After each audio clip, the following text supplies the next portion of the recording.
Your daughter-in-law gave you a lethal perfume, my bodyguard warned me, just before I uncovered her million-dollar scheme. In that moment, my world collapsed like a house of cards in a hurricane. Today, I'm going to tell you something I never thought I would. And if, for a second, you feel like this sounds familiar, I just ask that you leave a like and subscribe.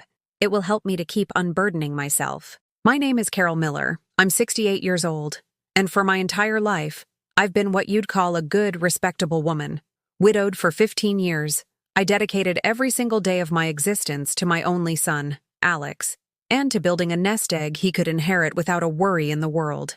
My apartment on the Upper East Side, my 2 rental properties in Park Slope, and a lifetime of savings from working as a clerk at the IRS. It was a Tuesday in November when everything began to unravel. The New York autumn was painting the streets in shades of ochre, and I had just returned from the green market, loaded down with the gourmet olives Alex loved so much, and the prosciutto I bought every week for our Sunday family dinners. My usual routine: market, cleaning, cooking, waiting. The doorbell rang at 3 in the afternoon. It was Tiffany, my daughter-in-law, with that smile that had always seemed too perfect, like something from a toothpaste ad. She was wearing a gray wool coat that cost more than 2 months of my Social Security checks, and in her hands, she carried an elegant gold paper bag from Saks Fifth Avenue. "Carol, darling," she said in that honeyed voice she reserved for me, "I brought you something special." Tiffany was 35, with perfectly styled platinum blonde hair and nails that were always impeccable. She worked, according to her, as an image consultant, though I'd never seen her keep regular hours or have steady clients. She had married my Alex 3 years ago, in a wedding I paid for without complaint, happy to see my son smile after so many years of being single. "You shouldn't have, dear," I replied, as always, feeling strangely nervous in my own home. She walked straight into the living room, tossing her coat onto my blue velvet sofa, the same one I had bought with my first full paycheck decades ago. She sat in the armchair where my late husband, Robert, used to read the New York Times every morning, and crossed her legs with that practiced elegance that defined her. "Open it," she commanded more than asked, gesturing imperiously toward the bag. Inside was a matte black rectangular box, heavy and cool to the touch. Opening it, I found a cut crystal perfume bottle with gold engravings that shimmered under the light of the living room lamp. The name on the label was French, something I couldn't pronounce correctly, and the price I managed to glimpse on a small tag took my breath away. $200. "It's from Dior's Nouvelle Collection," Tiffany explained, pronouncing the French words with an accent that sounded forced. "I thought it was time you treated yourself a little. You know, at your age, it's important to feel updated." The word updated hung in the air like a subtle slap. I looked at the perfume in my hands, feeling its strange weight, its coldness making my skin prickle. When was the last time someone had given me something like this? When was the last time anyone had thought of me as anything more than the old woman who cooked and cleaned and paid bills? It's very expensive, Tiffany." "You shouldn't have spent so much," I murmured, genuinely touched but also confused. "Nonsense," she replied, standing up and approaching me with that smile which, in hindsight, seems sinister. "I just want my favorite mother-in-law to look beautiful. Go on, try it." She removed the gold cap and sprayed a little of the clear liquid on my right wrist. The scent was intense, almost suffocating, with floral notes that I found too sweet, cloying. It reminded me of those cheap air fresheners from a dollar store, but with a chemical undertone that made me frown. "Do you like it?" Tiffany asked, watching my reaction with an attention that felt uncomfortable. "Yes, of course," I lied, as I always lied to avoid hurting anyone's feelings. "It's very modern," she laughed, a crystalline sound that echoed strangely in my living room, where the walls were covered in family photos. My wedding to Robert in 1978, Alex's christening, his first steps, his college graduation, our last Christmas together before he got married. "Wear it tomorrow when you go meet your friends from the neighborhood," she suggested. "Let's see if you finally stop smelling like, well, you know, an old lady's house." The comment cut through me like a thin, silent knife. An old lady's house. Is that how my home smelled? Is that how others saw me? My whole life, I had kept my apartment immaculate, with the scent of lemon and lavender that Robert loved, with the fresh flowers I bought every Friday from the corner florist. Tiffany left that afternoon, leaving behind a trail of her own perfume, a different one, more subtle, probably more expensive, and she also left me with a strange feeling in my chest, as if something didn't quite fit. My daughter-in-law, who barely spoke to me at family gatherings, who always found excuses to skip Sunday dinners, who answered my calls with monosyllables, had suddenly appeared with an expensive gift and kind words. That night, as I ate my usual simple omelet alone in front of the television, with the NBC nightly news as my only company, I couldn't stop looking at the perfume bottle on the living room end table. It shone under the lamplight like a promise, an invitation to a version of myself I didn't know. I got up and took it in my hands again. It was beautiful, I couldn't deny that, and expensive, and elegant. Everything I had stopped being since Robert died and my life shrank to quiet routines and repetitive days without surprises. Maybe Tiffany was right. Maybe it was time to take better care of myself, to indulge in the little luxuries I had never allowed. For decades, I had saved every dollar, given up vacations and whims to secure Alex's future. Maybe now, at this stage of my life, I could let myself feel pretty again.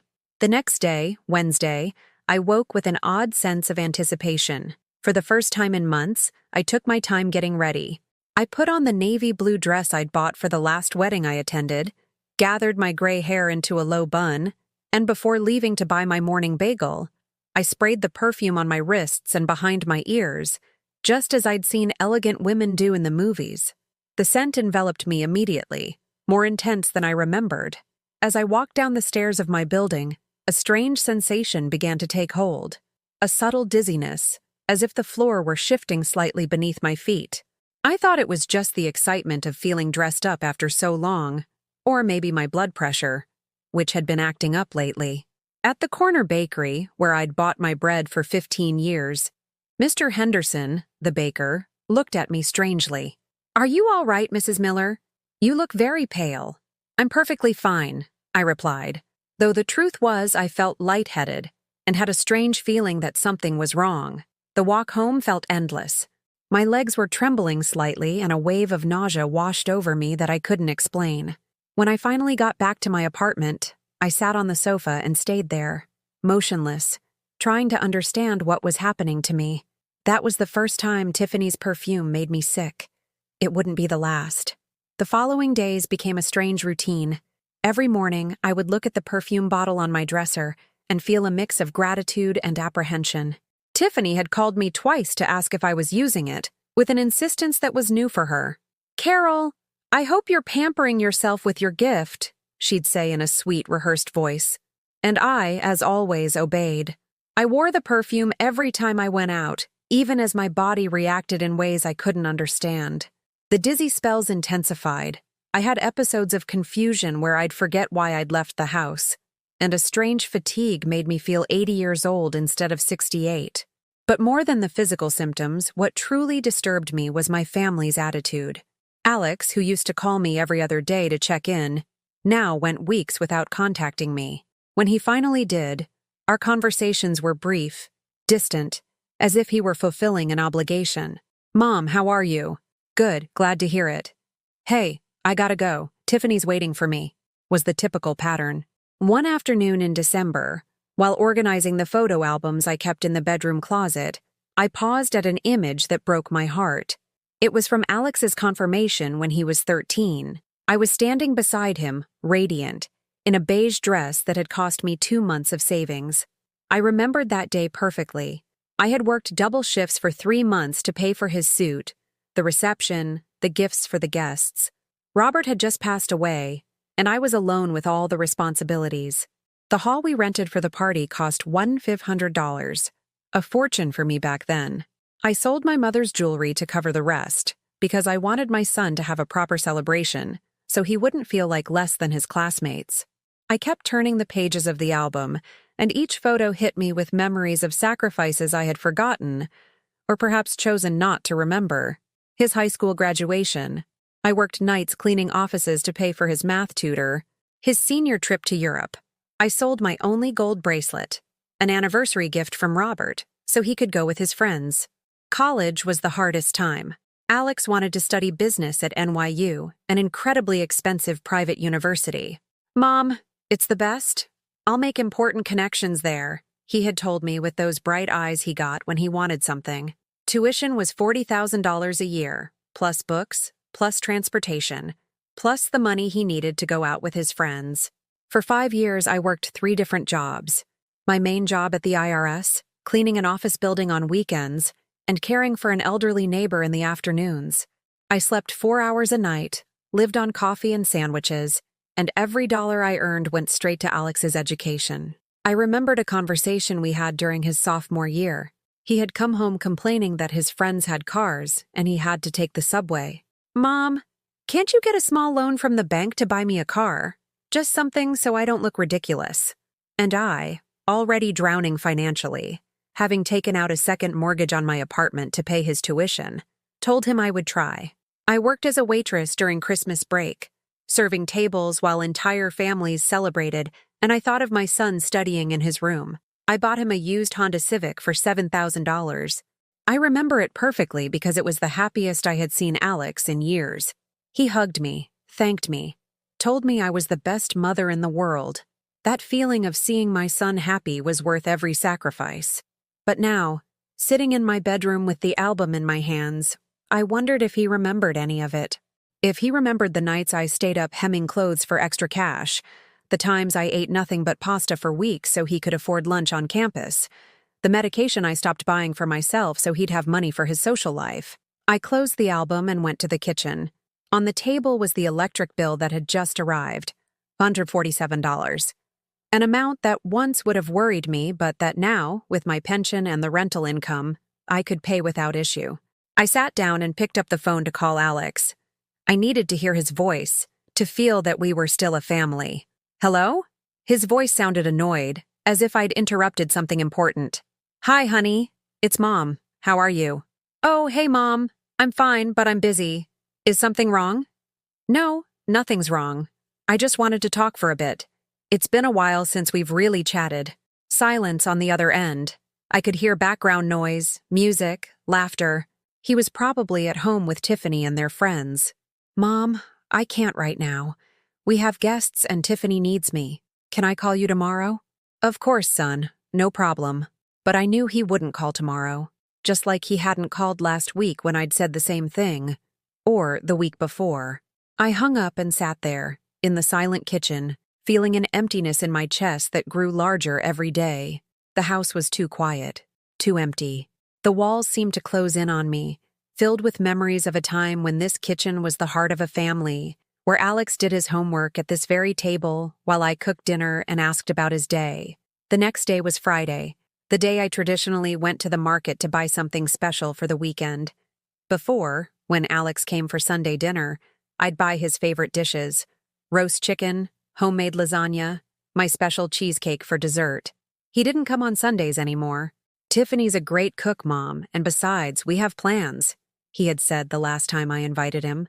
But I still went to the market, out of habit, out of the vain hope that one Sunday he might call and say he was coming over. That Friday, while waiting my turn at the deli counter, I overheard a conversation that sent a chill down my spine. "My daughter-in-law is horrible," an older woman was saying to the clerk. "She married my son for his money. It's so obvious. Ever since my Kevin inherited his father's house, she's been making plans to remodel it, to sell it. Who knows what else? And my poor son doesn't see it." The stranger's words echoed in my head all the way home. Was it possible that— No, Alex loved me. Tiffany was maybe a little cold, but that was normal. Relationships between mothers and daughters-in-law were always complicated. But a seed of doubt had been planted in my mind, and over the next few days, I started noticing things I had previously ignored. Like the way Tiffany looked at my apartment when they visited, evaluating, calculating. Like the seemingly innocent questions she'd ask about my rental properties, about how much income I received, about whether I had a will. "Carol, at your age, it's important to have everything organized," she had said once. "Have you thought about making a will? Just for peace of mind, you know." And I, naive, had thought she was concerned for my well-being. One afternoon, while waiting for the bus on Madison Avenue, I ran into Sharon, a former colleague from the IRS. I hadn't seen her in years, but she recognized me immediately. "Carol, how are you? You look so thin. Are you okay?" We sat down in a nearby coffee shop, and, without knowing why, I told her everything. The dizzy spells, Alex's distance, Tiffany's strange questions, the feeling that something was wrong, but I didn't know what. Sharon listened in silence, with that serious expression she used to get when analyzing the most complicated tax files. "Carol," she finally said, "do you own property in your name?" "Yes, my apartment and 2 rental properties." "Why? And Alex knows this?" "Of course. He's going to inherit everything when I'm gone." Sharon looked at me intently, with an expression I couldn't quite read. "Carol, promise me one thing. Be very, very careful. And if you ever feel that something isn't right, call me immediately." That night, for the first time in weeks, I didn't put on Tiffany's perfume. I went to bed early, but I couldn't sleep. Sharon's words spun in my head like an annoying tune I couldn't shake. What had she meant? What did she see that I couldn't? The following week was when it all truly started to fall apart. It was a Monday morning when I decided not to wear the perfume. I woke up feeling strangely clear-headed, as if a fog I didn't know was there had lifted from my mind. For the first time in weeks, I didn't feel dizzy getting out of bed. It was then that I realized something terrifying. The symptoms only appeared when I used Tiffany's gift. I sat on the edge of the bed, my hands shaking, trying to process this revelation. Was it possible the perfume was harming me? Was it possible that Tiffany— No, it was impossible. It was my imagination, the paranoia of an old, lonely woman.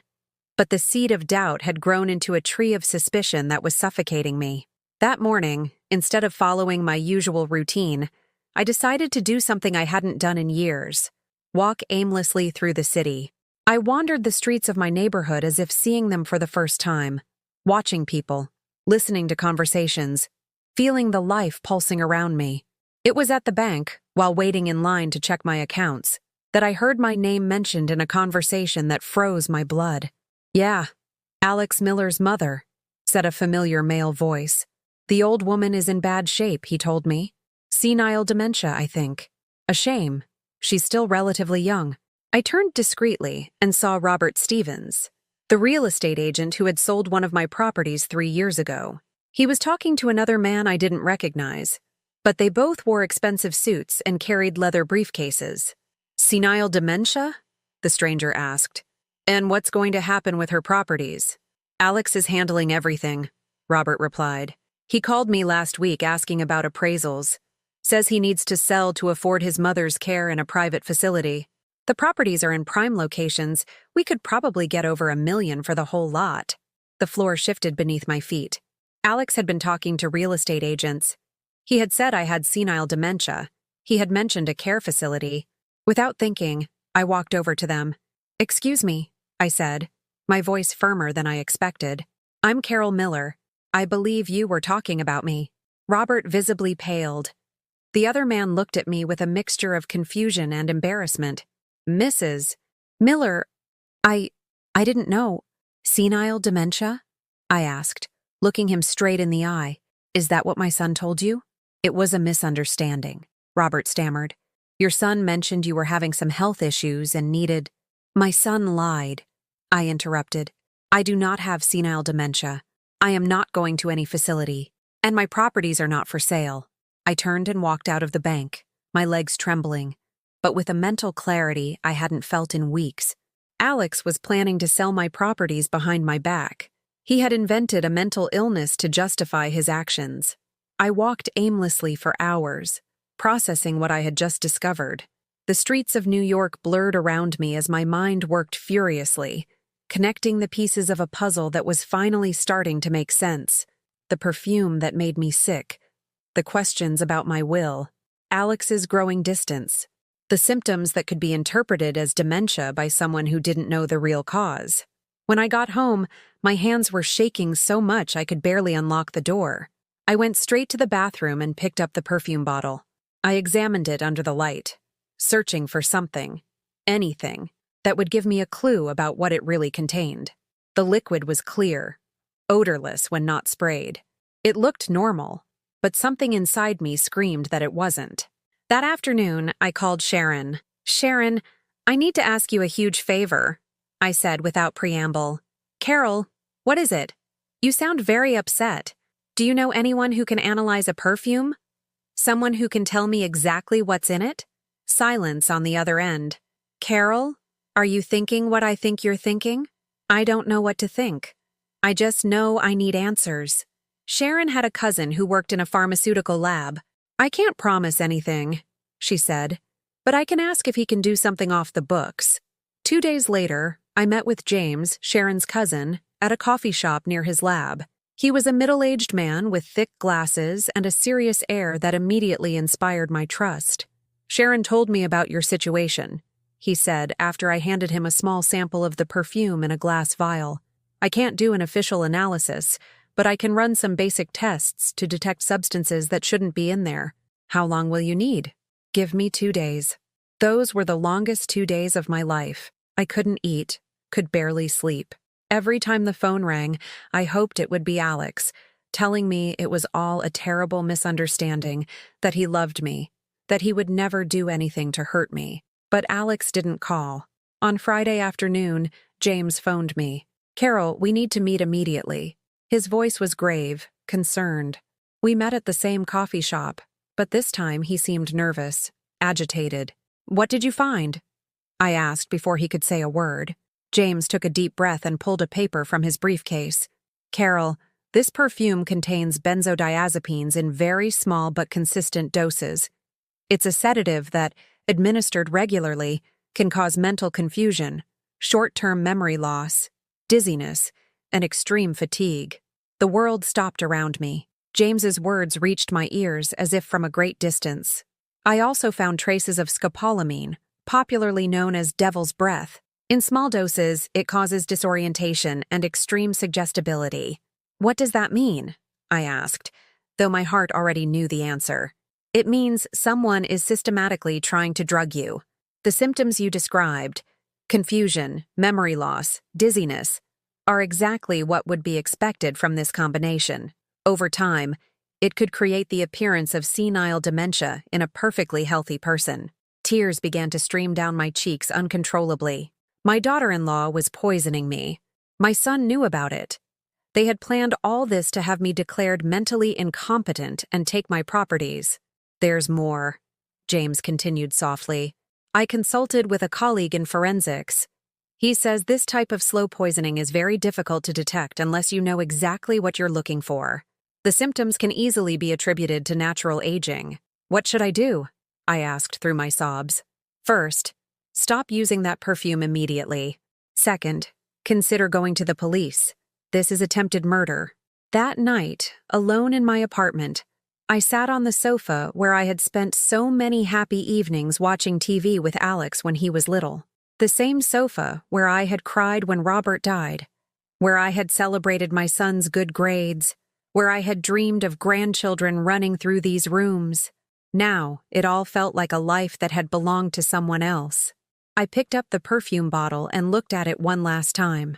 This small object, seemingly so elegant and expensive, had been the weapon chosen to destroy my mind and steal my assets. And worst of all, it had been delivered by someone who smiled at me while plotting my destruction. I took it to the bathroom and poured the entire contents down the sink, watching the liquid disappear down the drain. It was a symbolic gesture, but a necessary one. I was emptying the poison from my life, but the real poison, I realized, hadn't been in the bottle. It had been in the hearts of the people I loved most in the world. The next day, I would have to make decisions that would change everything forever. I would have to confront my own son, look into the eyes of the woman who had tried to steal my sanity, and decide if I had the courage to fight for my life and my dignity. For the first time in weeks, when I woke up that morning, my mind was completely clear, and with that clarity came a steely determination I didn't know I possessed. I was no longer the confused, manipulated victim they had tried to create. I was Carol Miller, and I was not going to let them steal what was rightfully mine. On Monday morning, I called Alex. My voice sounded firmer than I felt inside. But I had made a decision during a sleepless night. I wanted to hear from his own mouth what they had planned to do to me. "Alex, I need to see you today," I said without preamble when he answered the phone. "Mom, I'm really busy this week. Can't it wait until the weekend?" "No, it can't wait. It's important. I need to talk to you and Tiffany." There was a long pause on the other end. I could hear voices in the background, whispers. Tiffany was probably there, asking him what I wanted. "Did something happen? Are you okay?" For the first time in months, I detected something that might have been genuine concern in his voice. Or maybe it was just fear that his plans had been discovered. "Be at my place this evening at 6. "Both of you?" "Mom, I don't like the sound of your voice. Are you sure you're feeling all right?" That question confirmed everything I needed to know. He was looking for signs of mental confusion, hoping the perfume's effects had left me unable to think clearly. "I've never been better," I replied with a calm that surprised me. 6 o'clock. I hung up before he could protest. The hours until 6 felt eternal. I cleaned the apartment from top to bottom, not because it was dirty, but because I needed to keep my hands busy to stop from going crazy. I made coffee, set out some pastries I had bought that morning, as if it were a normal visit from my son and daughter-in-law. But none of this was normal. At 6 o'clock sharp, the doorbell rang. When I opened the door, I immediately saw that the dynamic between them had changed. Alex looked nervous, fidgety, studying me as if searching for signs of mental decline. Tiffany, on the other hand, wore her usual fake smile, but something in her eyes had shifted. There was a hardness there I hadn't seen before, or perhaps hadn't wanted to see. "Hi, Carol," Tiffany greeted me in that syrupy voice that now made me nauseous. "You look great. Have you been using the perfume I gave you?" The question was direct, with no subtlety. She wanted to know if I had continued poisoning myself. "Yes," I lied. "Every day." I saw her exchange a quick glance with Alex, a look of understanding, of confirmation. "Sit down," I told them, gesturing to the sofa. "We need to talk." They sat together, Tiffany with her legs crossed and her hands perfectly placed on her expensive skirt. Alex with that tense posture he adopted when he knew he was in trouble, like when he was a boy and had broken something or lied about his grades. "Alex," I began, looking him straight in the eye, "I was at the bank last week and I ran into Robert Stevens." I watched the color drain from his face. His hands tightened on his knees. "Robert Stevens?" he asked, feigning ignorance. "The real estate agent. He told me you'd been asking about appraisals for my properties. He also mentioned you told him I have senile dementia." The silence that followed was deafening. Tiffany maintained her smile, but something fierce flickered in her eyes. Alex dropped his gaze, unable to meet mine. "Mom, I never said that," he finally mumbled. "No?" I pulled James's report on the perfume from my purse. "Then I suppose you also didn't know that the perfume your wife gave me contains benzodiazepines and scopolamine." Tiffany's smile vanished completely. Alex's head snapped up, his face now completely white. "What are you saying?" Tiffany demanded, her voice losing all its feigned sweetness. "I'm saying that for weeks, you have been systematically drugging me to make it look like I have senile dementia, so you could take my properties." Alex shot up from the sofa as if shoved. "Mom, that's crazy. How could you think something like that?" "Crazy?" I stood up too, facing him. "You know what's crazy, Alex? Thinking your own mother wouldn't realize you were poisoning her. Thinking I'm so stupid I wouldn't notice I only felt sick when I wore that perfume." Tiffany also stood, and for the first time since I'd met her, I saw her true face. There was no trace of the sweet, concerned daughter-in-law. Her eyes shone with a cold rage that made me shudder. "You can't prove anything," she said in a completely different voice. Hard, calculating. "Oh, really?" I took out my cell phone. "I've been recording this conversation since you arrived, and I have the chemical analysis of the perfume that any lawyer would be thrilled to see." Alex sank back onto the sofa, his head in his hands. "Oh, God. Mom, it wasn't meant to hurt you." "Not meant to hurt me?" My voice broke slightly. "What was it then, Alex? A game?" "It was to help you," he suddenly shouted, lifting his head. "You're alone. You're getting older. You need care. We thought if you were declared incompetent, we could take better care of you, secure your future." "Take better care of me?" I laughed. but it was a bitter, humorless sound. By driving me insane? By making me believe I have dementia? Tiffany took a step toward me, all pretense gone. Carol, you don't get it. Those properties are losing value every day. The tenants don't pay on time. The upkeep costs a fortune. Alex and I could invest that money better, make it grow, secure your future and ours.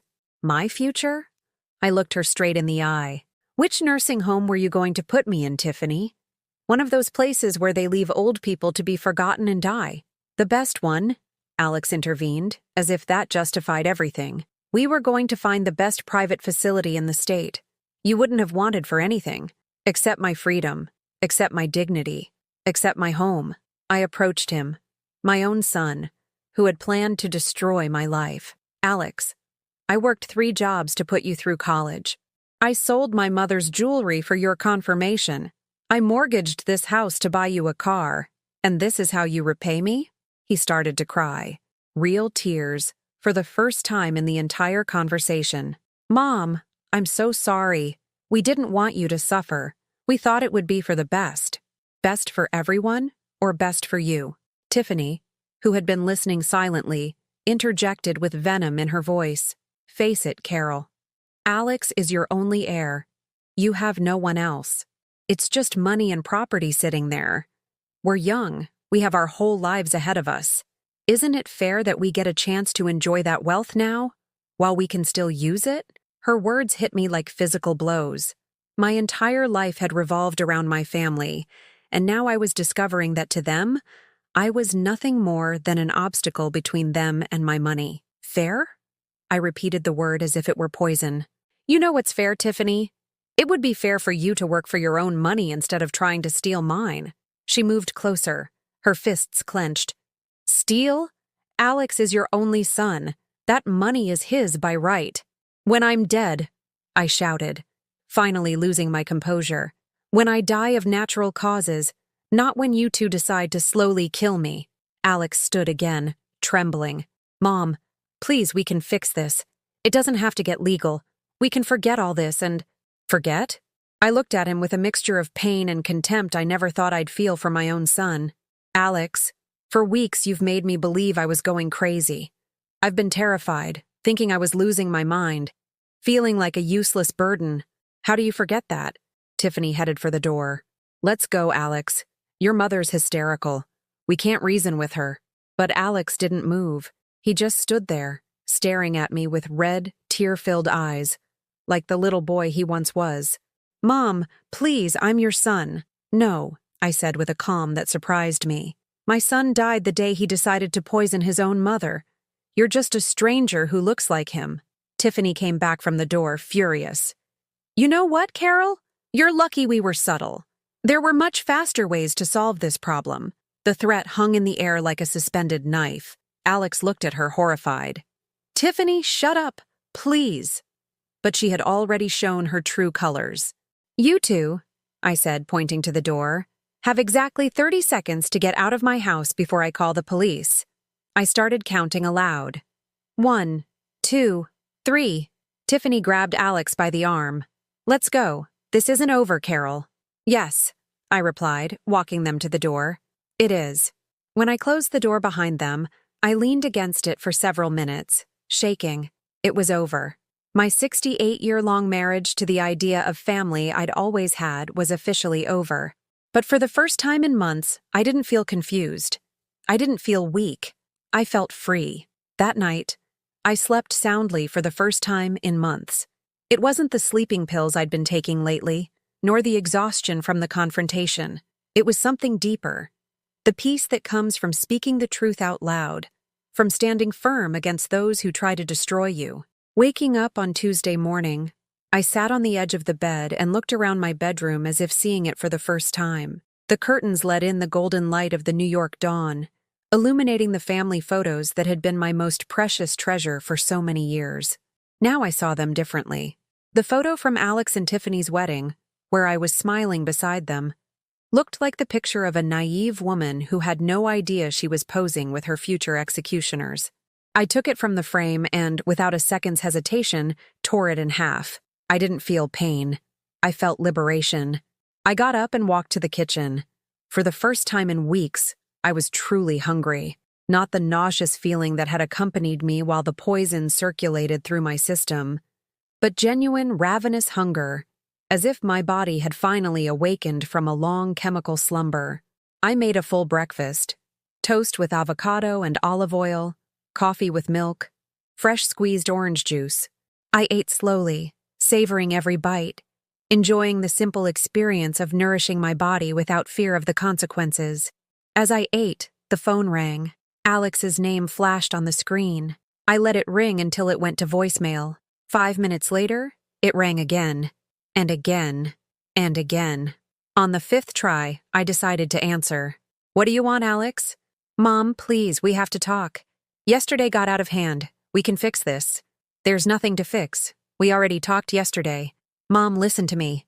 "Tiffany. Tiffany sometimes says things she doesn't mean when she's upset. But we love you. I love you. You're my mother." His voice sounded desperate, broken.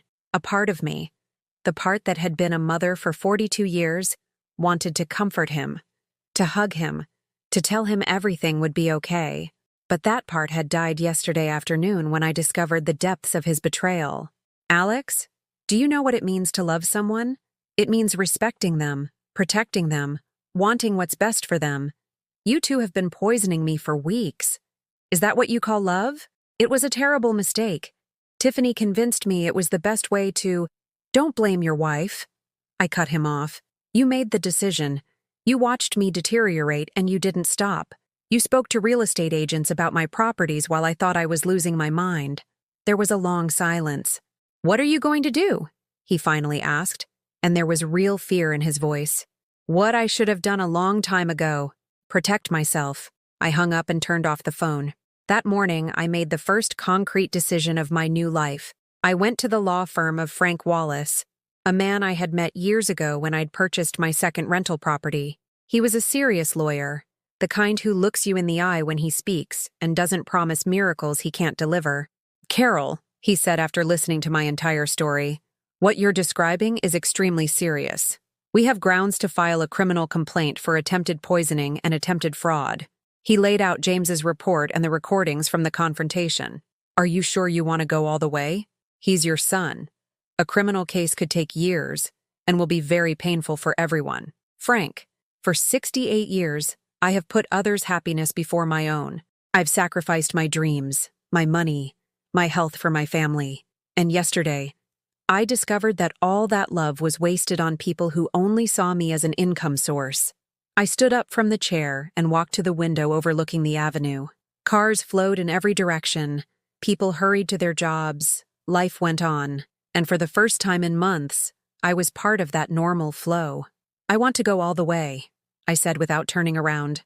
"Not just for me, but for all the elderly people who might be going through the same thing without even knowing it." "Very well. We'll start by filing a complaint with the district attorney's office. We will also request a temporary restraining order so they can't approach or contact you." "A restraining order?" "Carol, after yesterday's threats, we can't take any chances. Tiffany made it clear they might try faster methods. We can't take that lightly." I left Frank's office feeling strangely light. For decades, I had carried the weight of family expectations, financial responsibilities, the constant fear of disappointing those I loved. Now that weight was gone. I was free. I walked through the city without a schedule, without obligations. I stopped at a florist and bought a bouquet of pink peonies, my favorite flowers, the ones I never bought because they were an unnecessary expense. I took them home and placed them in the center of the dining room table, where a fruit bowl had always sat for Alex's visits.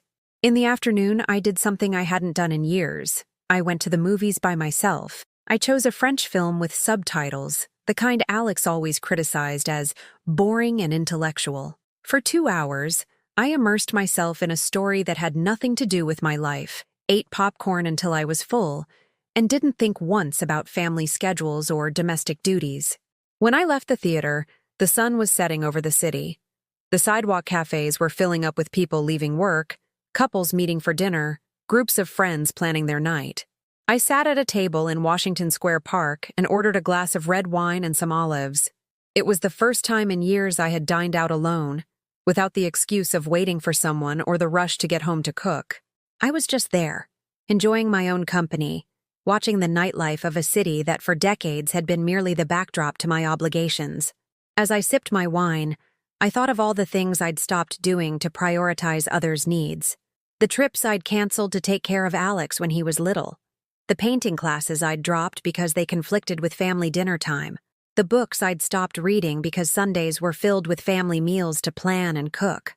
An elderly couple sat at the next table. He held her hand as they spoke in low voices, laughing at jokes only they understood. I watched them with a mix of nostalgia and curiosity. What would it be like to have a relationship like that at my age? Was it possible to connect with someone again after everything that had happened?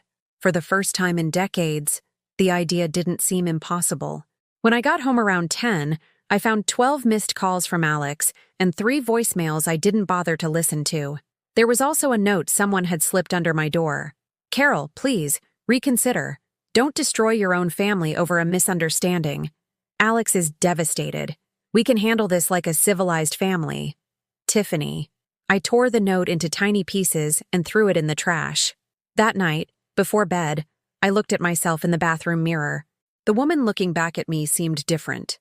Thinner, yes, from the weeks of poisoning, but also straighter, more present, more alive. "Carol," I said to my reflection, "you're 68 years old. If you're lucky, you have 15 or 20 years left. Are you going to spend them being a victim of your own fears, or are you going to live them by finally being yourself?" I remembered my mother, who had died at 74 without ever traveling outside the country, without trying exotic food, without reading the books she wanted to read because there was always something more important to do. She had been a good woman, a good mother, a good wife, but she had never truly been herself. I was not going to make the same mistake. The next day, Wednesday, I did something completely impulsive. I walked into a travel agency near my apartment and asked about tour packages for solo travelers. The young woman behind the counter, no older than 25, gave me a genuine smile. "Are you looking for anything in particular? Beach? City? Adventure?" "I'm looking for everything I've never done," I replied. I left the agency with brochures for Mediterranean cruises, cultural tours of Italy, and organized trips to Morocco. For the first time in my life, the money I had worked so hard to save was going to be spent on something that would make me happy. As I walked home with the brochures under my arm, my phone rang. It wasn't Alex this time. It was Sharon. "Carol, how are you? I've been thinking about you ever since you told me about the perfume." "I'm fine, Sharon. Better than fine. I'm free." "I'm so glad to hear you sound like that. Would you like to get coffee tomorrow? I'd love to see you." For the first time in weeks, I had a social engagement that had nothing to do with family obligations. "I'd love that," I replied, and I realized I meant it completely. On Thursday morning, as I was leisurely reading the New York Times over breakfast, my doorbell rang. It was early, 8:30, an unusual time for visitors. I peeked through the peephole and saw an older woman I didn't recognize, elegantly dressed, with perfectly coiffed gray hair. "Who is it?" I asked through the door. "I am Eleanor Grant, Alex's mother. I need to speak with you urgently." Alex's mother. In all the years of their marriage, my ex-mother-in-law had appeared in my life exactly 3 times. At the wedding, at one birthday party, and now. Alex had always said his mother was a difficult woman, too demanding, too meddlesome. Now I understood why he had kept his distance. I opened the door, but I didn't invite her in. "Good morning, Eleanor. What do you need?" She was an imposing woman, around 70, with the kind of cold elegance that only inherited money can buy. She wore a black cashmere coat and discreet but expensive jewelry. Her eyes, the same shade of green as Alex's, scanned me from head to toe with a mixture of disdain and calculation. "Carol, I think you should invite me in. What I have to say is very important for your future." There was something in her tone that made my skin crawl. It wasn't a request, it was a command. But I was no longer the Carol who obeyed orders from people who thought they were superior. "I'd prefer we talk here. What do you want?" Her smile chilled by several degrees. "Very well. I have come to offer you a civilized solution to this misunderstanding that has arisen between you and my son. There is no misunderstanding. Your son and your daughter-in-law tried to poison me to steal my properties. Carol, please. Those are very serious accusations against a young man who only wanted to take care of his aging mother. Aging mother? The phrase hit me like a slap. I am 68, not 90. And I don't need anyone to take care of me by drugging me. Eleanor sighed with the exaggerated patience people use when they believe they're dealing with someone mentally deficient. Carol, my family has resources. Good lawyers, prestigious doctors, contacts in important places. If you insist on pursuing this legally, we can make it look like exactly what it is. An elderly, confused woman misinterpreting the good intentions of her family. The threat was clear. They had power, money, influence, and they were prepared to use all of it to destroy me if I didn't submit. Is that a threat, Eleanor? It's a reality.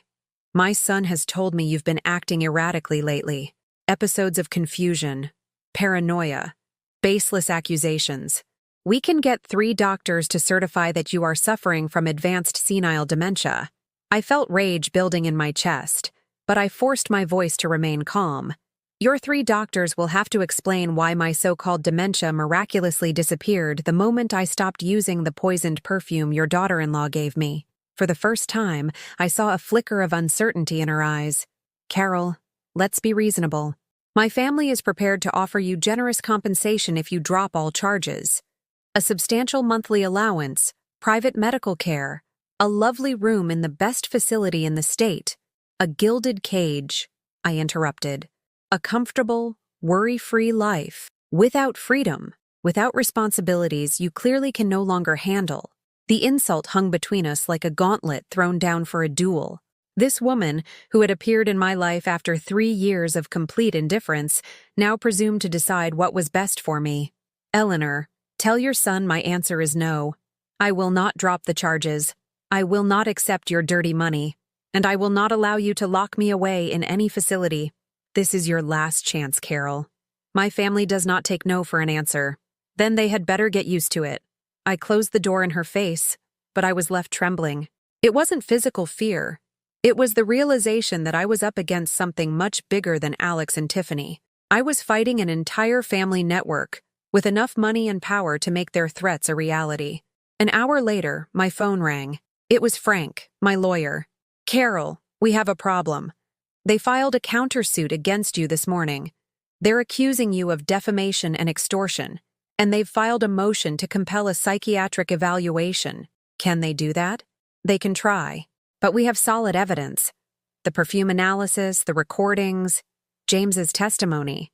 It won't be easy for them. Frank, Alex's mother was just here threatening me. She said they have doctors willing to certify that I have dementia. Carol, come to my office immediately. We need to prepare a defense strategy. I hung up the phone feeling as though I was in the middle of a war I hadn't chosen to fight. But there was no turning back now. That afternoon, in Frank's office, we went over all the documentation. There was something perverse in the Grant family's strategy. They were using my own complaint to paint me as a mentally unstable woman inventing non-existent conspiracies. They've hired Miller and Associates, Frank informed me. One of the most expensive law firms in the city. They specialize in complex family cases and disputed inheritances. What does that mean? It means they're going to fight with everything they have. They'll try to discredit you. They'll dig for any mistake in your past. They'll hire experts to question James's analysis. I sank into the chair, feeling overwhelmed for the first time since this battle began. Frank, do you think I can win? Carol, we have the truth on our side. But the truth isn't always enough when the other side has unlimited resources. That night, alone at home, I sat in my living room surrounded by the same walls that had protected me for decades. But now they felt fragile, as if they could crumble at the first serious blow. The phone rang. This time it was a number I didn't recognize. Hello? Carol Miller? The voice was a woman's, young, nervous. Yes, who is this? My name is Laura Evans. I'm a nurse at Mount Sinai Hospital. I think I have some information that might interest you. Information about what? About Tiffany Grant. I worked with her 2 years ago in the geriatrics ward. There were Incidents. My skin prickled. What kind of incidents? Patients who would worsen when she was on shift. Medications that would go missing. Small things that could never be proven, but that several staff members noticed. Why are you calling me now? Because I saw your name in the news. The lawsuit against the Grant family. And because I believe Tiffany is dangerous. Can you meet with me? Tomorrow afternoon, but it has to be somewhere discreet. I can't afford to lose my job. We arranged to meet at a small coffee shop near the hospital. When I hung up, I realized my situation had changed completely. It was no longer just the word of an old woman against a powerful family. There were other victims, other witnesses. The next day, Laura turned out to be a woman in her 30s, with deep circles under her eyes and the tense expression of someone who has seen too much suffering. She sat across from me in the coffee shop and told me a story that chilled me to the bone. Tiffany worked as a nursing assistant on our floor. She was very good with the families, always knew what to say, how to console them. But we, the staff, started noticing strange patterns. What kind of patterns? Patients who had been stable for weeks would suddenly have acute episodes when she was on duty. Elderly people who would appear confused after being lucid all day. Small doses of medication disappearing without explanation. Did anyone do anything? We tried. But Tiffany was very smart. Nothing could ever be proven directly, and she always had plausible explanations. The patient had been agitated. There was a mix-up with the medication. These things happen in a geriatrics ward. What finally happened? One day we found a patient, Mrs. Davis, completely disoriented after Tiffany had given her the afternoon medication. The woman kept repeating that someone had put something in her water. When we asked for an investigation, Tiffany was gone. She resigned that same afternoon. Laura handed me a small folder. I copied these reports before they were archived. Dates, times, patient names. Everything I could gather. Why did you keep this? Because I knew that one day Tiffany would do it again. People like her don't stop. They just look for more vulnerable victims. When I returned home with Laura's folder, I realized I held something more powerful than all the Grant family's threats. A pattern of behavior that proved what she had done to me was not an isolated case. Tiffany was a serial predator who specialized in elderly victims. And now I had the evidence to prove it. With Laura's evidence in my hands, I felt the balance of power had completely shifted.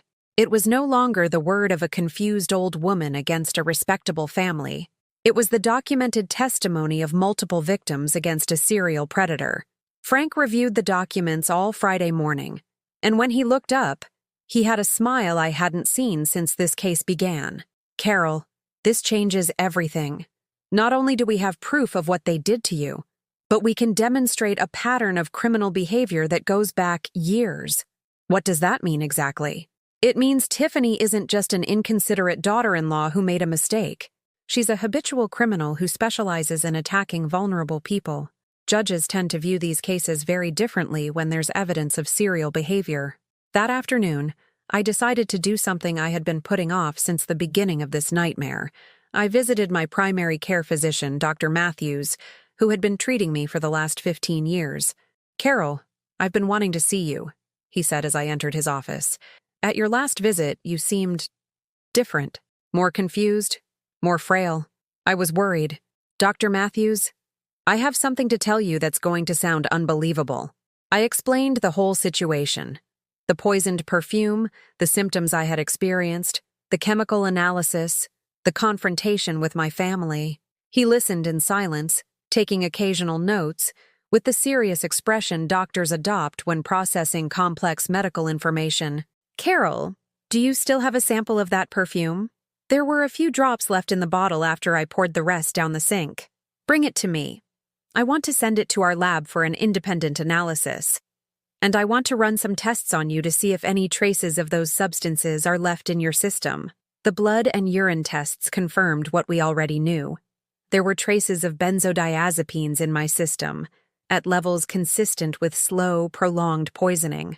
"Carol," Dr. Matthews said, reviewing the results, "it's a miracle you managed to realize what was happening to you. Many people would have developed a physical dependency on these substances, or suffered permanent cognitive damage." "Permanent damage?" Prolonged exposure to these drugs in older adults can cause irreversible deterioration of memory and executive functions. Basically, it can create the very type of dementia they were trying to fake. The gravity of what I had been on the verge of losing hit me like a cold wave.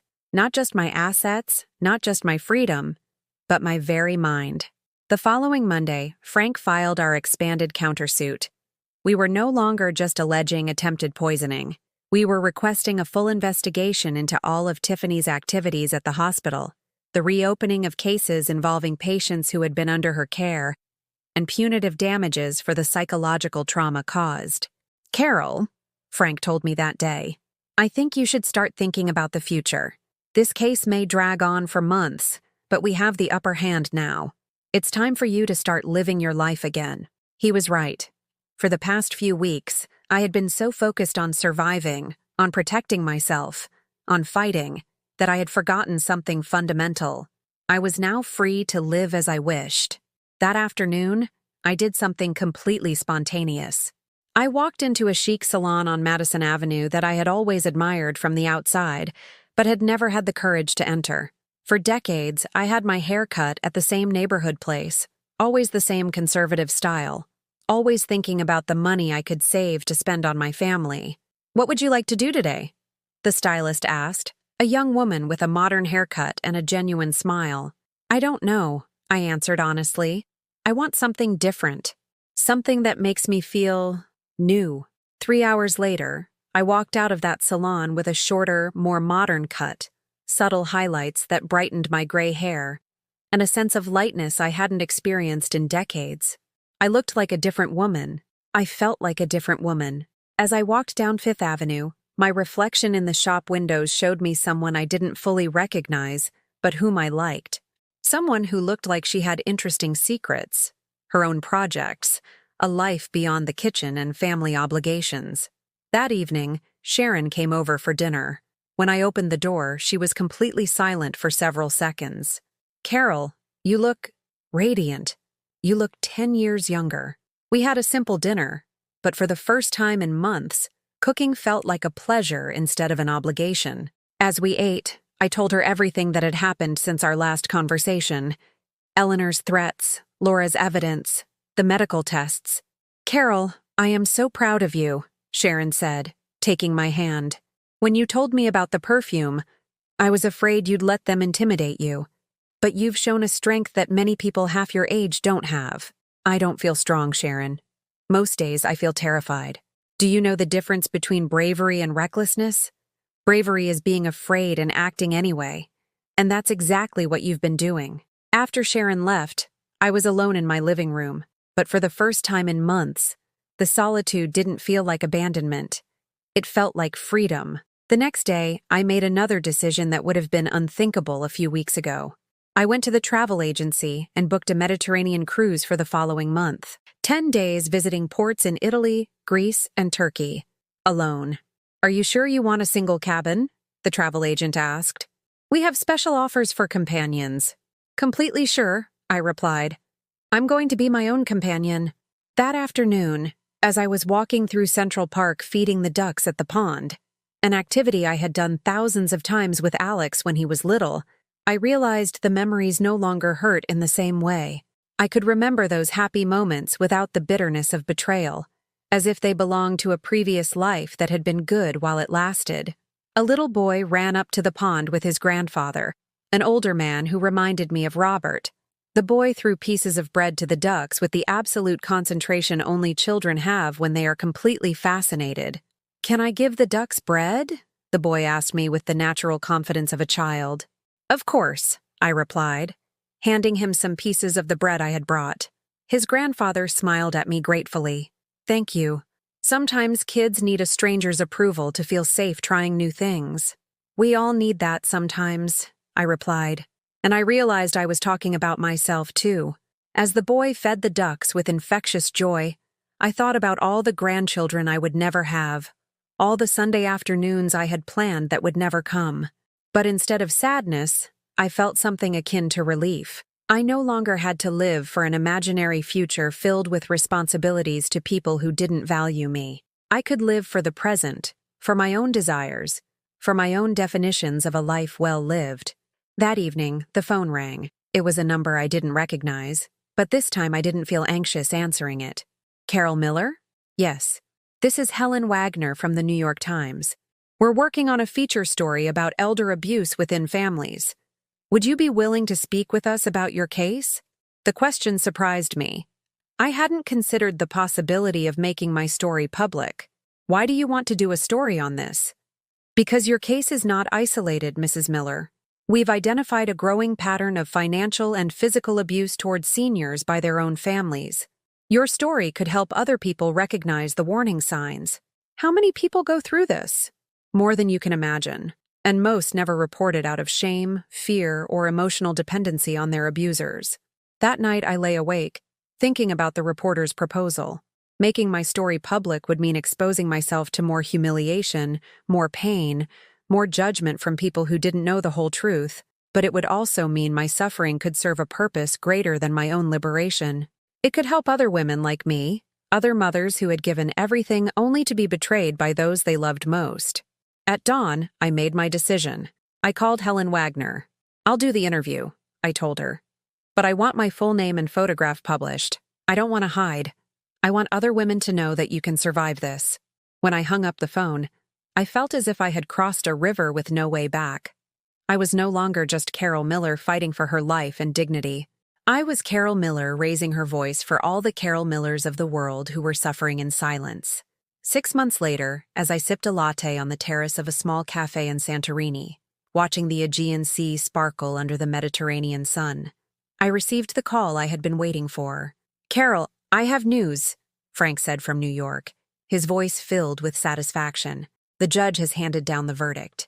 Tiffany has been sentenced to 4 years in prison for attempted poisoning and aggravated fraud. Alex received 2 years suspended sentence for complicity and a permanent restraining order."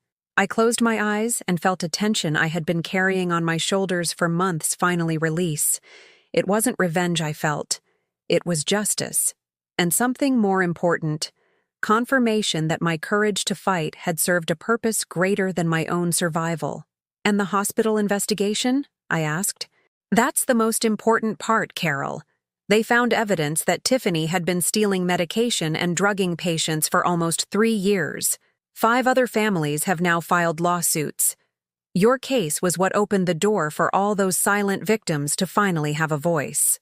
When I hung up, I sat on that Greek terrace, surrounded by happy tourists and families enjoying their vacation, and for the first time in my adult life, I felt completely at peace with myself. The cruise had ended 2 days before, but I had decided to stay an extra week in Santorini, not because I had nothing to do back in New York, but because I could finally choose where I wanted to be at any given moment without consulting anyone but myself. During those 10 days at sea, I had met people from all over the world. Margaret, a retired teacher from London traveling alone after getting divorced at 65. Hans, a German widower who discovered a passion for photography after his wife passed away. Sophia, a 70-year-old Italian woman who decided to travel the world after selling the family business she had run for decades. They all had something in common. They had reached an age where they had finally given themselves permission to live for themselves. And they had all helped me understand that what I had gone through was not just a personal betrayal, but a liberation in disguise. "Carol," Margaret had told me one night as we dined on the ship's deck under the stars, "do you know the difference between the women who flourish after 60 and those who wither? The ones who flourish are the ones who finally understand that they don't owe their life to anyone else." Helen Wagner's article had been published 3 months earlier on the front page of the New York Times, with my photograph and my full story. "The Poison Perfume: How a Mother Uncovered Her Family's Plot to Drug Her and Steal Her Inheritance," the headline read. At first, the exposure had been overwhelming. Calls from reporters, messages of support from strangers, but also cruel comments from people who questioned my version of events or blamed me for not knowing how to protect myself. But something beautiful had emerged from that exposure. Letters. Hundreds of letters from women all over the country telling me similar stories. Mothers who had been financially manipulated by their children. Grandmothers who discovered their families were medicating them to keep them docile. widows who had been isolated and controlled by relatives coveting their properties. Many of those letters ended with the same sentence: "Thank you for giving me the courage to fight back." With the help of Sharon and 3 lawyers specializing in elder rights, we had created the Carol Miller Foundation for the protection of elders from familial abuse. We already had a small office in Midtown Manhattan, a help hotline, and partnerships with hospitals and health centers to train staff on detecting signs of abuse. The money to fund the foundation had come from an unexpected source: the financial compensation the judge had ordered the Grant family to pay me. Money they had tried to steal from me was now being used to protect other women in my situation. That afternoon, as I strolled through the cobblestone streets of Oya, my phone rang again. This time it was Sharon. "Carol, how's your Greek adventure?" "Incredible. I think I might stay here forever." "Don't you dare. We need you in New York." "We got 15 calls at the foundation today. 15 women who need help. And every single one of them said they got the courage to call after reading your story." I smiled, watching the sunset paint the sky pink and orange over the sea. "You know what, Sharon? For 68 years, I thought my purpose in life was to take care of others, to sacrifice for my family, to be a good mother and a good wife. But I think my real purpose was always this: to protect women like me from people like Tiffany. And you're doing it magnificently." That night, dining alone at a restaurant overlooking the sea, I reflected on the long road I had traveled since that afternoon Tiffany gave me the poisoned perfume. At that moment, I had been the perfect victim. Alone, trusting, desperate to hold together a family that no longer existed. Now, I was something else entirely. Not a survivor, but a woman who had discovered that her true strength had been dormant for decades, waiting for the right moment to awaken. The waiter, a young Greek man named Nikos who had served me every night, approached my table. "Mrs. Carroll, is everything all right tonight? You seem very thoughtful." "Everything is perfect, Nikos. I'm just reflecting on how quickly a life can change. For better or for worse?" "For the better," I replied without hesitation. "Definitely for the better." The next day, on my last walk around the island before returning to New York, I came across an older woman crying silently on a bench overlooking the port. She was in her 70s, well-dressed, but there was something in her posture that was painfully familiar: the stooped shoulders of someone who has been crushed by too much emotional weight. I sat down next to her without saying a word. Sometimes, silent companionship is the best comfort we can offer. "Excuse me," she said in English with a soft Southern accent. "I didn't mean to bother you with my troubles." "You're not bothering me at all. Would you like to talk?" Over the next hour, Marianne told me a story that could have been a carbon copy of my own. A son who had started controlling her finances, a daughter-in-law who treated her like a nuisance, the gradual feeling of losing control over her own life. "But I can't do anything," she finished. "He's my only son. If I lose him, I have nothing left." I took her hands, which were trembling slightly. "Marianne, can I tell you something I learned just a few months ago? Sometimes losing the people we think we love is the only way to find ourselves." I told her my story, not the newspaper version, but the intimate one: the fear, the confusion, the loneliness, but also the strength I had discovered in myself when I finally decided to fight. "And you don't regret it?" she asked when I finished. "Regret losing a son who was willing to poison me? Regret discovering my family only saw me as a source of money? No, Marianne. I regret that it took me so long to realize it." Before we parted, I gave her my foundation's card. "If you ever decide you deserve better than to be treated like a nuisance in your own life, call me. I'll be there." The flight back to New York gave me time to process everything that had changed in my life. A year ago, I would have returned from a trip feeling guilty about the money spent, worried about the calls I hadn't answered, anxious to get back to my family obligations. Now, I was returning with the peace of someone who had chosen every day of her absence, who had spent her own money on her own happiness, and who was coming back because she wanted to, not because she had to. When the taxi dropped me off at my building, I stood for a moment looking up at my apartment windows. For months, they had been a refuge from the outside world. Now, they had become the starting point to the outside world. That night, as I unpacked my bags full of memories from Greece, I found the empty perfume bottle that I had kept as evidence. I held it in my hands one last time before dropping it in the trash. It was no longer an object of terror, but a symbol of survival. A reminder that even the most subtle poison can be detected and neutralized when a woman decides to defend her own life. The next day, when I returned to the foundation, I found my desk piled with thank you letters and requests for help. Sharon greeted me with a hug and a smile that lit up the whole office. "Ready to change more lives?" she asked. "More than ready," I replied. "I can't wait." Because I had discovered that the best revenge against those who try to destroy you is not hatred, but becoming the woman you were always meant to be. I was no longer Carol Miller, the betrayed mother. I was Carol Miller, the free woman, and that woman had a lot of work to do. Have you experienced something similar, or do you know someone who has? Tell me about it in the comments. If this story has touched your heart, please leave a like and subscribe so this message can reach someone who really needs to hear it.